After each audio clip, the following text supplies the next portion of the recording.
بسم اللہ الرحمن الرحیم۔ السلام علیکم۔ غامدی صاحب کے ساتھ ہفتہ وار سوال و جواب کی براہ راست نشست کو لے کے ایک دفعہ پھر ڈیلس امریکہ غامدی سینٹر سے حاضر خدمت ہے۔ آغاز کرتے ہیں آپ سے، بہت شکریہ آپ کے وقت کا۔ گزشتہ کل ایک موضوع پر آپ سے استفادے کا آغاز کیا تھا، پاکستان کی سیاست اور پاکستان کا جو پورا منظرنامہ ہے، اس میں بڑی ایک ممتاز اور نمایاں شخصیت ذوالفقار علی بھٹو، ان کی شخصی محاسن، ان کی کردار، اسی طریقے سے جو ان کا رول رہا ہے پاکستان کی سیاست میں، غامدی صاحب نے ایک منظرنامہ بتایا تھا۔ اسی سلسلہ گفتگو آگے بڑھاتے ہیں۔ غامدی صاحب، ایک بیانیہ انہوں نے پیش کیا اور 3 جہتوں سے وہ بیانیہ سامنے آتا ہے۔ ایک ان کا بیانیہ ہے جو معیشت کے باب میں سامنے آیا، اسی طریقے سے اس کے کچھ ایسے عوامل تھے جو سول ملٹری کانفلکٹ میں سامنے آئے، اور تیسرا خود اس دور کے اندر جو ان کے سیاسی مخالفین تھے، ملک کا جو سیاسی ماحول تھا، اس کے اندر کچھ کنٹریبیوٹ ہونے کے۔ میں تینوں کو الگ الگ زیر بحث لانا چاہتا ہوں۔ سب سے پہلی چیز جو معیشت کے باب میں انہوں نے پاکستانی سماج میں پیش کی، وہ یہ تھی کہ سوشلزم ہماری معیشت ہے۔ بتائیے گا، قریب سے دیکھا آپ نے براہ راست اس دور کی معیشت کو بھی، حالات کو بھی، ایک عام آدمی کی حیثیت سے بھی، ایک مفکر کی حیثیت سے بھی، خود یہ نظریہ عالمی سطح پر اس کا اثر پاکستان تک کیسے پہنچا، اور جس وقت انہوں نے اس کو ملک میں نافذ کیا اور نیشنلائزیشن کا پورا پروسیس ہوا، قومیاں لے لی گئیں، ساری کی ساری جو ادارے تھے، اس کے اثرات پاکستان کی تاریخ پہ کیسے دیکھتے ہیں؟ میرے خیال میں اجزاء میں جانے سے پہلے ایک بنیادی بات سمجھنی چاہیے، وہ یہ ہے کہ بھٹو صاحب کی شخصیت کیا ایک جمہوری معاشرے کے لیے موزوں شخصیت تھی؟ میرا احساس یہ ہے کہ جمہوریت اور انقلاب میں راست تصادم ہے۔ جمہوریت نہ انقلاب کو پسند کرتی ہے، نہ انقلابی شخصیات کے لیے جمہوریت میں کوئی جگہ ہوتی ہے۔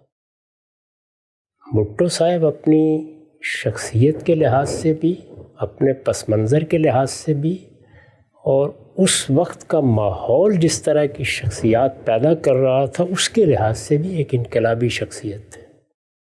بلکہ کہا جا سکتا ہے کہ ہمارے ہاں جو انقلابی کشمکش کم و بیش 2 دہائیوں تک ہوئی، اس میں ایک طرف وہ تھے اور دوسری طرف مولانا سید ابوالعلا صاحب مودودی تھے۔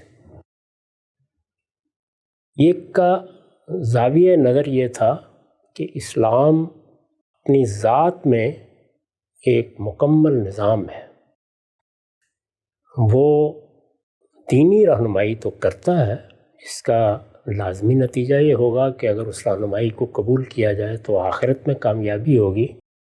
وہ سیاست، معیشت اور معاشرت میں بھی ایک جامع نظام ہے جس کی پیروی ہونی چاہیے، اور ہم اس کے علمبردار ہیں اور اس کو قائم کرنا چاہتے ہیں۔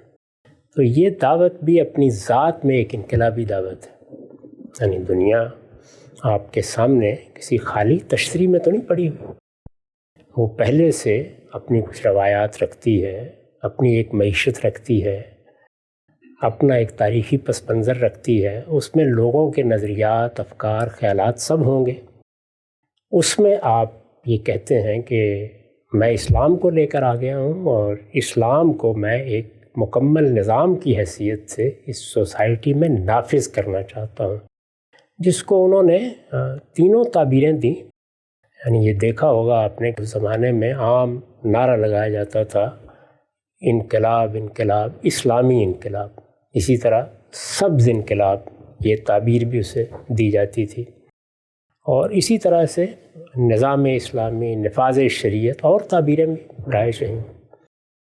اس جانب بھی ایک انقلابی دعوت تھی اور دوسری جانب بھی ایک انقلابی دعوت تھی۔ سوشلزم بھٹو صاحب کے زمانے تک اس جگہ نہیں پہنچا تھا کہ جہاں یہ کہا جا سکے کہ اس کی وفات ہو گئی۔ اس وقت تو سوویت یونین موجود تھا، یہ تو ان کے بہت بعد اس کا سقوط ہوا ہے، اور ہمارے ہاں کے بڑے شاعر، ادیب، بعض دانشور بہت متاثر بھی تھے۔ پھر چین میں جو سوشلزم کہیے، کمیونزم کہیے، اس کا ایک نقشہ سامنے آ رہا تھا، وہ بھی لوگوں کو بہت متاثر کرتا تھا۔ تو نظریے کے لحاظ سے اسلام کو جس طریقے سے مولانا سید ابوالعلا صاحب مودودی نے اسلامزم میں ڈال دیا تھا، اس کا بھی اثر تھا۔ بہت لوگ تھے کہ جو خواب دیکھتے تھے کہ اس طرح کی ایک تبدیلی لائی جا سکتی ہے، اور دنیا بھر میں یہ چیز موجود تھی۔ ہم نے جب شعور کی آنکھ کھولی تو وہ یہاں باقاعد حیات تھے، اخوان ایک بڑی طاقت کے ساتھ مصر میں جدوجہد کر رہے تھے، اسی طرح سے انڈونیشیا میں، ملائیشیا میں، دنیا کے دوسرے ملکوں میں، مراکش، الجزائر، ہر جگہ وہ تحریکیں، جماعتیں، اسی طرح سے شخصیات انقلابی نوعیت کی دعوت لے کر کھڑی تھیں، اور ان سب کے پیش نظر یہ تھا کہ اسلام ہماری پوری زندگی کے بارے میں ایک نیا نقشہ ترتیب دیتا ہے، اور ہم اس کو سیاسی سطح پر قائم کر لیں گے۔ اس کا حوصلہ اس لیے ہو گیا تھا کہ دنیا میں پہلی دوسری جنگ عظیم کے نتیجے میں براہ راست حکومت کا طریقہ بڑی طاقتوں نے ختم کر دیا تھا۔ بالواسطہ طریقے سے حکومت اس وقت جو نہیں بڑی طاقتوں کی ہے، اور اقوام متحدہ کا ادارہ بھی اسی اصول پر بنا ہے۔ وہ 5 بڑی طاقتیں جنہوں نے پہلی دوسری جنگ عظیم جیتی ہے، تو ان فاتحین نے ایک دنیا کا نظم بنا دیا تھا۔ اس میں اصلاً تو ایک نیم خود مختاری ہے جو مختلف ملکوں کو حاصل ہے، لیکن کہا یہی جاتا ہے کہ وہ ساورن سٹیٹس ہیں، یعنی ان کو اختیار دے دیا گیا ہے، وہ اپنے فیصلے خود کرتے ہیں۔ ایک لحاظ سے دیکھیں تو درست بھی ہے، دوسرے لحاظ سے دیکھیں تو یہ محض ایک فریب ہے، انسان اس میں اپنے آپ کو مبتلا کر لیتا ہے۔ اصلاً دنیا میں انہی طاقتوں کی حکومت ہے، اور انہوں نے ایک نیا نظم بنا دیا ہے۔ تو اس میں ہر جگہ یہ خیال ہوا کہ ہمیں جب آزادی حاصل ہو گئی ہے کہ ہم اپنے ملکوں کا نظام خود بنا سکتے ہیں، تو ہم ایک نئے نظام کا خواب بھی دیکھ سکتے ہیں۔ سوشلزم بھی ایک زندہ حقیقت تھی۔ اب سوشلزم ایک زندہ حقیقت ہے تو ایک ایسے ملک میں جہاں دستور بنائے گئے ہیں، یعنی ایوب خان نے بھی دستور بنایا، اور وہ دستور بھی یک جماعتی نہیں تھا، جو آمرانہ نظام میں بنایا جاتا ہے۔ اس میں لوگوں کو حق تھا کہ وہ حصہ لیں، چنانچہ محترمہ فاطمہ جناح نے ان کے خلاف انتخاب لڑا۔ تو جمہوریت کو بطور ایک اصول کے اختیار کر لیا گیا تھا۔ ہمارے یہاں آپ کو معلوم ہے کہ جب فوج بھی اقتدار سنبھالتی رہی ہے تو اس کا عام طور پر یہی ادعا رہا ہے کہ ہم تو جمہوریت بحال کرنے کے لیے آئے ہیں۔ جمہوریت کو ایک فکری حقیقت کے طور پر قبول کر لیا گیا تھا۔ اب جمہوریت ہی سے اسلامی انقلاب لانے کی صحیح کرنی ہے، اور جمہوریت ہی سے سوشلسٹ انقلاب لانے کی صحیح کرنی ہے۔ تو جمہوریت سے کیا ایسا انقلاب آ سکتا ہے؟ میں نے یہ عرض کیا کہ ان میں راست تصادم ہے، ڈائریکٹ کانفلکٹ ہے، اور یہی وجہ ہے کہ خود جماعت اسلامی میں جو ایک بڑا خلفشار پیدا ہوا وہ 2 ہی پہلوؤں سے تھا۔ ایک مولانا سید ظفر اللہ صاحب مودودی کی شخصیت سے اختلاف ہوا، وہ کیا اختلاف تھا وہ ایک الگ بحث ہے، اور دوسرا یہ کہ اس طرح کی تبدیلی جمہوریت سے کیسے آ سکتی ہے۔ چنانچہ بعد میں ہمارے بزرگ ڈاکٹر اسرار احمد صاحب نے اس کو ایک باقاعدہ فلسفے کی صورت دی، اور اس کو منہج انقلاب نبوی کا نام دیا۔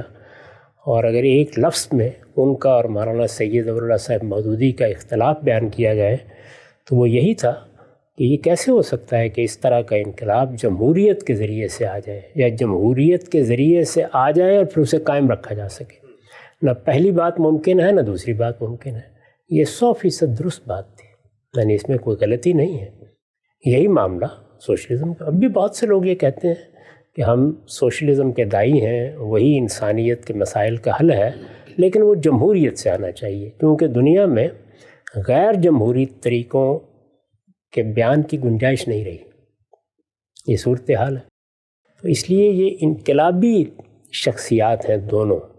انقلابی شخصیات کی کچھ خصوصیات ہوتی ہیں، یعنی ایک یہ کہ وہ یہ سمجھتی ہیں کہ اللہ نے ہمیں دنیا میں ایک غیر معمولی کردار ادا کرنے کے لیے مبعوث کیا ہے۔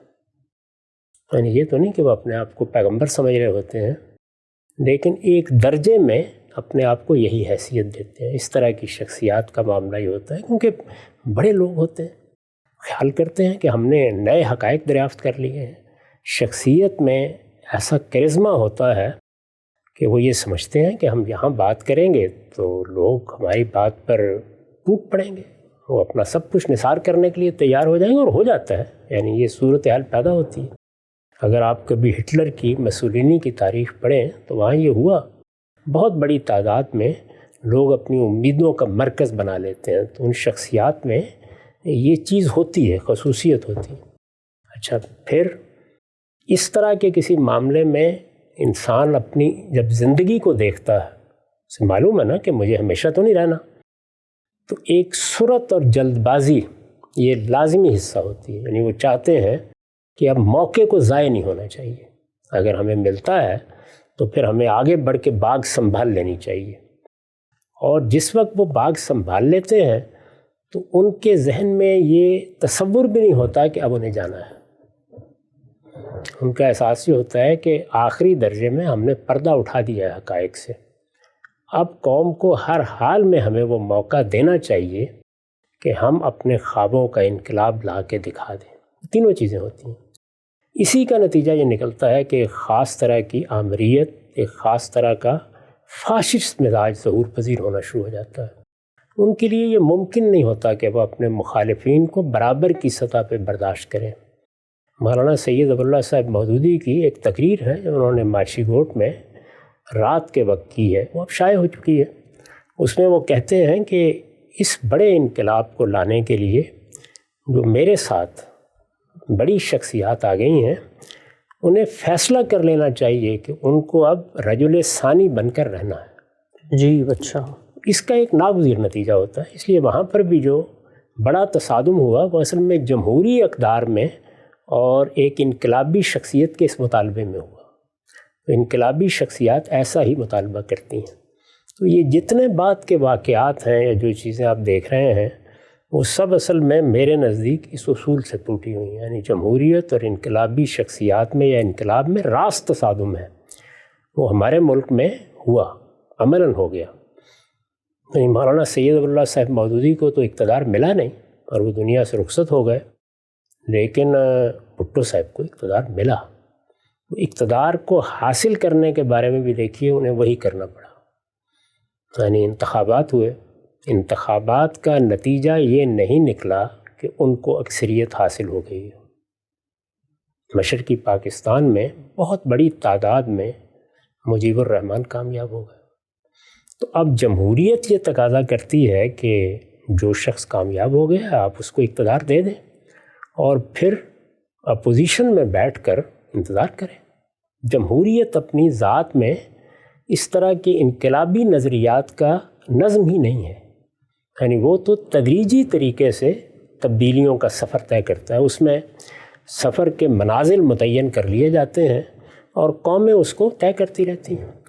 جمہوری نظام کا کلمینیشن امریکہ میں ہوا ہے، ریاستہائے متحدہ امریکہ میں، اور آپ دیکھیے کہ جو دستور بنایا گیا ہے امریکہ کا، اس کی روح سے ایک شخصیت کو 8 سال سے زیادہ دیے ہی نہیں جاتے، کیونکہ اگر اس سے زیادہ دیے جائیں گے تو کسی بھی بڑی شخصیت میں انقلابی روح بیدار ہو جائے گی، اور آپ جانتے ہیں کہ یہ روح جب بیدار ہوتی ہے تو نظر آتی ہے اس کو اپنی منزل آسمانوں میں، وہ پھر زمینی شخصیات رہتی نہیں۔ بہت اہم نقطہ۔ تو یہاں طے کر لیا گیا ہے کہ 8 سال آپ کو دیں گے، بڑے سے بڑا آدمی۔ ایسے لوگ ہیں، میں آپ کو بتا سکتا ہوں، امریکی صدور میں جو بڑی غیر معمولی شخصیات تاحیات صدر رہ سکتے تھے، تاحیات صدر رہ سکتے تھے اور اپنی قوم کی بڑی خدمت کر سکتے تھے، لیکن اس نظام نے طے کر رکھا ہوا ہے کہ آپ کے 8 سال، اس سے زیادہ نہیں، کیونکہ اس طرح کی شخصیات جس وقت اقتدار پر قابض ہو جاتی ہیں تو سب سے بڑی رکاوٹ ان کے راستے میں مخالفت کرنے والے یا ان سے اختلاف رکھنے والے لوگ ہوتے ہیں۔ جمہوریت اختلاف کو روا رکھنا چاہتی ہے، جمہوریت اختلافی آراء میں سنتھسس یا امتزاج پیدا کرنے کا مزاج رکھتی ہے، جمہوریت اپنے نتائج کو تدریجی ارتقاء سے حاصل کرنا چاہتی ہے، اور جمہوریت اپنی ذات میں مختلف قوتوں کو ساتھ لے کر چلنے کا داعیہ رکھتی ہے۔ انقلاب اور انقلابی شخصیات جس طرح کہ میں نے عرض کیا، ان سب چیزوں سے راست تصادم رکھتے ہیں، ڈائریکٹ کنفلکٹ میں ہوتے ہیں، تو لازماً ان کے درمیان جدال برپا ہو جاتا ہے۔ وہی جدال برپا ہوا، چنانچہ آپ یہ جانتے ہیں کہ بھٹو صاحب نے پھر یہ کہا کہ جو لوگ وہاں اسمبلی میں جائیں گے ان کو پھر وہاں واپس آنے کا موقع نہیں ملے گا. تو اس کا یہ نتیجہ نکلا کہ فوج نے اقدام کیا. ظاہر ہے کہ وہ بھی اس وقت موجود تھی، اور کیا ارادے تھے، کیا چیزیں خود افواج پاکستان کے پیش نظر تھیں اس وقت. میں اس وقت موضوع نہیں بناتا، اس پر ہم الگ سے بہت تفصیلی گفتگو کر چکے ہیں، لیکن نتیجہ یہ نکلا کہ پھر فوج نے اقدام کر دیا، اور اس اقدام کے نتیجے میں ملک دو لخت ہو گیا. مشرقی پاکستان الگ ہو گیا. مجیب الرحمان جو وہاں جیت چکے تھے وہ گرفتار کیے ہوئے تھے. اس کے بعد اقتدار ان کے حوالے کر دینا پڑا. وہ سب معاملات آپ جانتے ہیں، ان کو بیان کرنے کی ضرورت نہیں ہے. کیا ہوا اس کے نتیجے میں؟ وہ اپوزیشن جس کو اگلے 5 سال اپوزیشن میں یا حزب اختلاف میں بیٹھنا تھا، اس کے لیے اقتدار کی راہ ہموار ہو گئی. ملک بھی اگر اس کے نتیجے میں دو لخت ہو جائے تو کوئی پرواہ نہیں کرنی چاہیے، اس لیے کہ انقلابی مقاصد ملکوں سے بڑے ہوتے ہیں جی، اور ملکوں سے کیا بعض اوقات قوموں سے بھی بڑے ہوتے ہیں.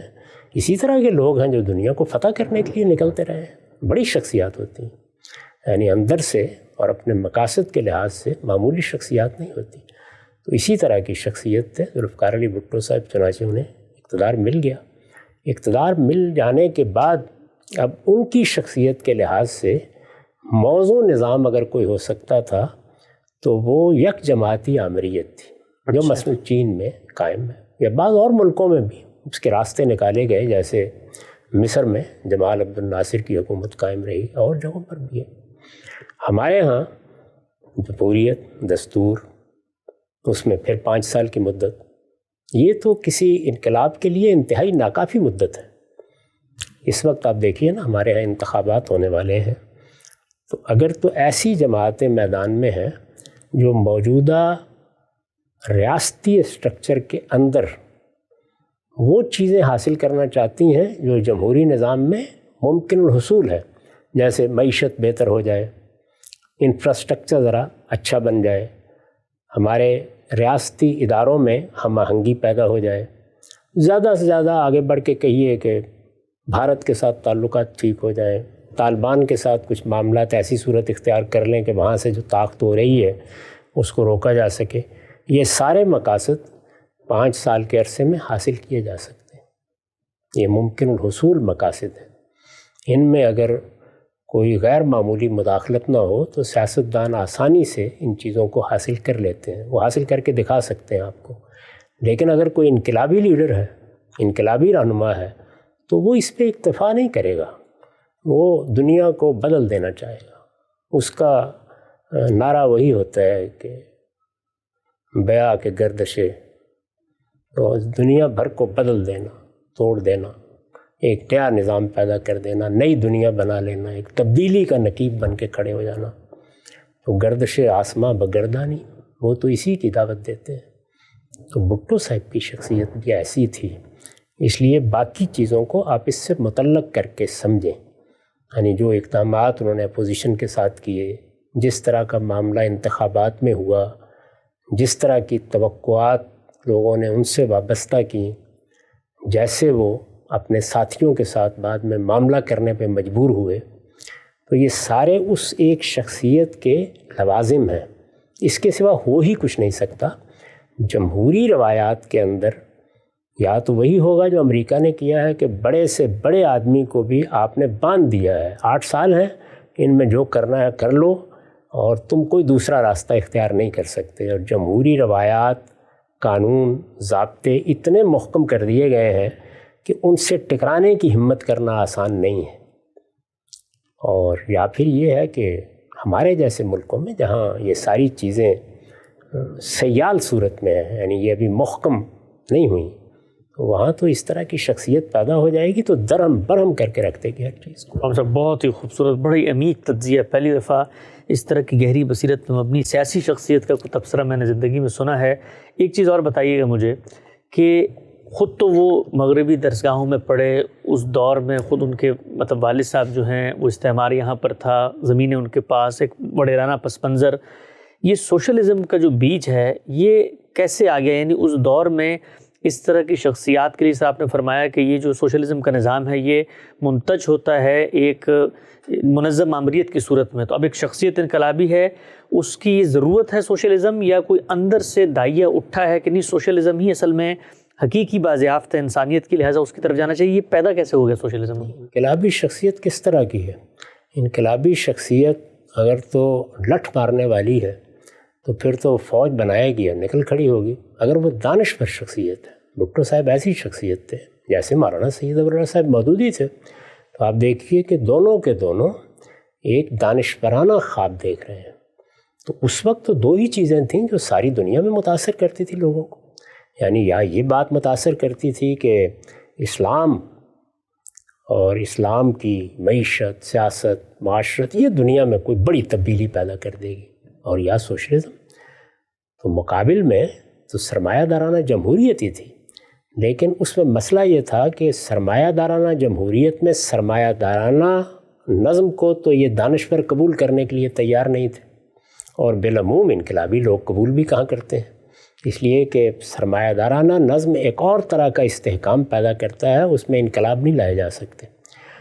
جمہوریت اس کے بعد وہ زنجیر پا بن گئی، اس لیے کہ جمہوریت کے حق میں عالمی سطح پر ایک فکری انقلاب برپا ہو چکا تھا، تو اس سے اپنے آپ کو چھڑانا آسان نہیں تھا۔ مولانا سید ابواللہ صاحب مودودی کو بھی ماچھی گوٹ میں یہ کہنا پڑا کہ ہم جمہوری طریقے اختیار کریں گے، اور بھٹو صاحب کو بھی یہ کہنا پڑا کہ جمہوریت ہماری سیاست ہے، تو اس کے سوا کوئی چارہ نہیں تھا۔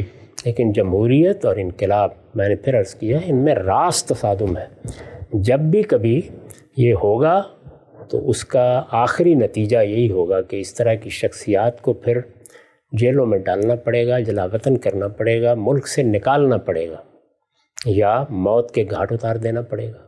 ان کے ساتھیوں کا انجام بھی وہی ہوتا ہے، اگر وہ کھڑے رہیں گے ساتھ تو جیلوں میں جائیں گے، مارے جائیں گے، کیونکہ انقلاب کا تو نتیجہ ہمیشہ یہی ہوتا ہے۔